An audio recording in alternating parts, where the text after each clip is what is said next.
With so many recent posts about honeybee swarms, I thought it might be You want to beneficial come watch? to record a video showing how a swarm removal can frequently happen. Last night at about 8 o'clock, I received a notification through Facebook about this swarm, and about 6 minutes later, I showed up bringing the equipment that I would need. The bee suit, the veil, the gloves, the white plastic What I've got bucket here or clear plastic bucket is some to old bee comb. help with queen identification, And once they smell it, and a temporary they're going to want to climb on nucleus it. hive that I was, in this case, using just as a box to safely contain So the I'm going to put bees. this down here. I'm going to open this entrance. And hopefully they're going to want to go right on in there.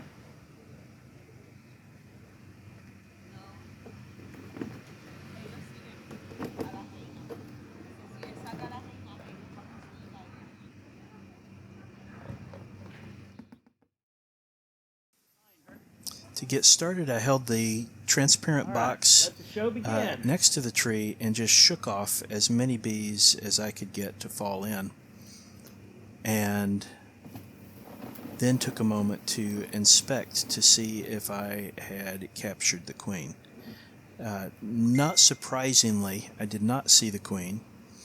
And the reason I didn't find it surprising is because so many of the bees were still attached to the tree. Now, the video is deceiving because it was considerably darker in these moments than it appeared in the video view. But you'll notice in the next few moments that the darkness is falling and the camera can't keep up, and it got dark very quickly. So what I was able to do with successive attempts to shake or brush the bees into the plastic tote and then transfer them into the nucleus colony box. I positioned the nuke at the base of the tree with the entrance open so that the bees could begin to signal. They use chemical pheromones or scents that they can produce at will, hoping that the bees that were in the box would send those chemical signals to the rest of the swarm that they would want them to move into the box. Then I started to scoop by hand or later to brush the bees off.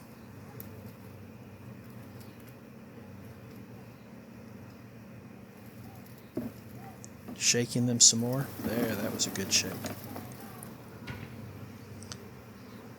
And with a little inspection until it was absolutely too dark to see anything, I would take a look for the queen and then dump the bees into the hive box.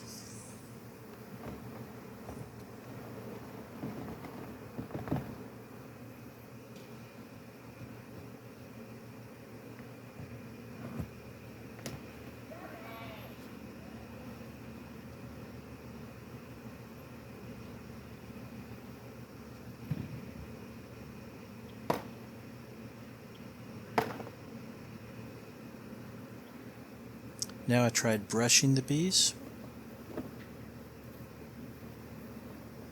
and bees usually, when you this is a brush made specifically for bees, but the most economical way to produce such a brush is to use synthetic fibers. For some reason, the synthetic fibers tend to annoy the bees a lot more, so I'm told, than brushes made with natural fibers. And attempting to brush them off got them riled up enough so that I ultimately had to go on and don my full protective bee suit.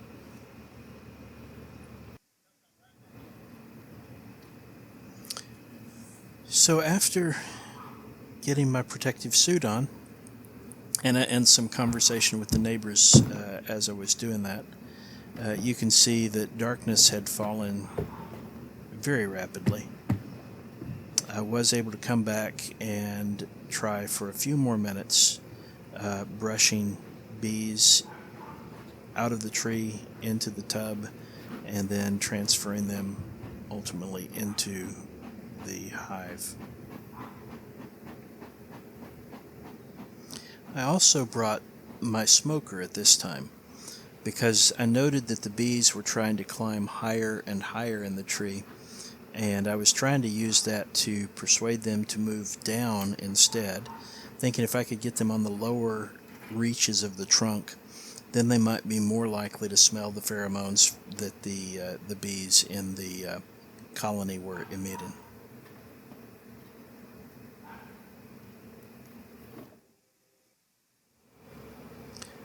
Ultimately, as it became too dark for me to continue to work, I ended up setting the hive at the base of the tree, hoping that by that time I had gotten the queen captured in the hive. My expectation was that one of two things would be found in the morning. Either I would come back to find that all of the bees, or nearly all of the bees, had moved to the hive, and that would indicate that the queen was present in the hive, or that the bees in the hive would have rejoined their swarm mates in the tree, and we would be right back where we started, but I'd be able to take another stab at the process in the daylight.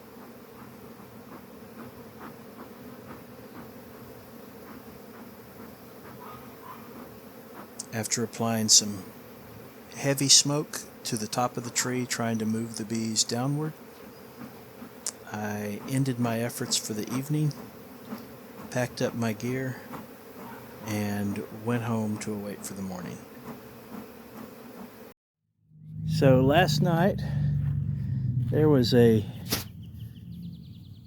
sizable swarm in this tree, and I was able to get many of the bees down into the box, but it was dark, and so I couldn't tell if I had the queen. So I left the nuke box there overnight to see if I figured if I had the queen, the bees would go into the box to find her, and if I did not have the queen, then they would return to the tree. And so now it becomes obvious that there's no bees remaining in the tree where they were before. We've got lots of activity around the hive, and I need to go ahead and transfer these bees. Now, it would have been best if I could have gotten out here before daylight, but I'm just not an early riser. And second best would be if I waited till this evening, but once again, I hate to, because they're so active right now, I hate to leave them here, you know, at the concern of the residents. So I'm going to go ahead and seal them up and take them, put them in a new hive, hope that I can persuade them to stay, and that's the plan for the day.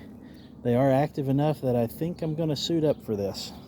So I'll video another segment on the tripod here in a moment. Okay, I'm going to go ahead and record this, even though it should be somewhat anticlimactic. All I need to do is remove the duct tape that I put on, holding that yellow entrance disc in the right position for bees to be able to move freely in and out.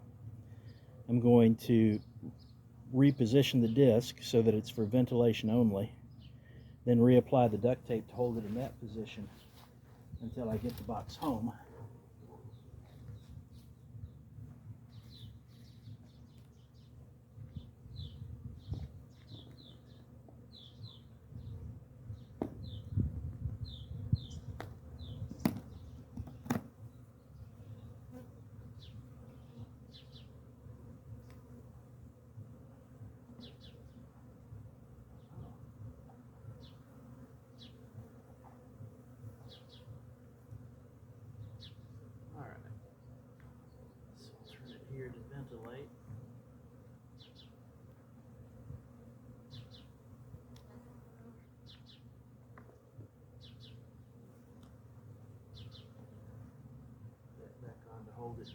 Now these bees can't get in. There will probably be a small cluster that will reassemble on the tree, and they will disperse in a day or two. All right, I'm going to take this to the truck.